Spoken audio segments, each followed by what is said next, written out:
अस्सलामु अलैकुम वरहमतुल्लाहि वबरकातुहू। अहलन व सहलन, सबाह अल खैर। मैं हूँ आपकी टीचर ज़ारा। आज हम पढ़ रहे हैं हैंड सैनिटाइज़र को अरबिक में क्या कहते हैं।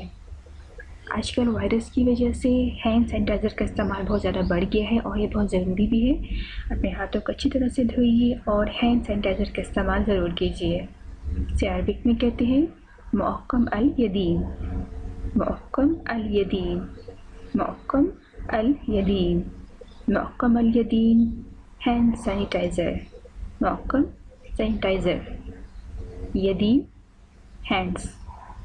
अगर हम एक हाथ बोले, हाथ को बोलते यद, यदीन दो हाथ। हैंड सैनिटाइज़र, मुअक्कम अल यदीन, मुअक्कम अल यदीन, मुअक्कम अल यदीन। मअस्सलामा, Arabic learning.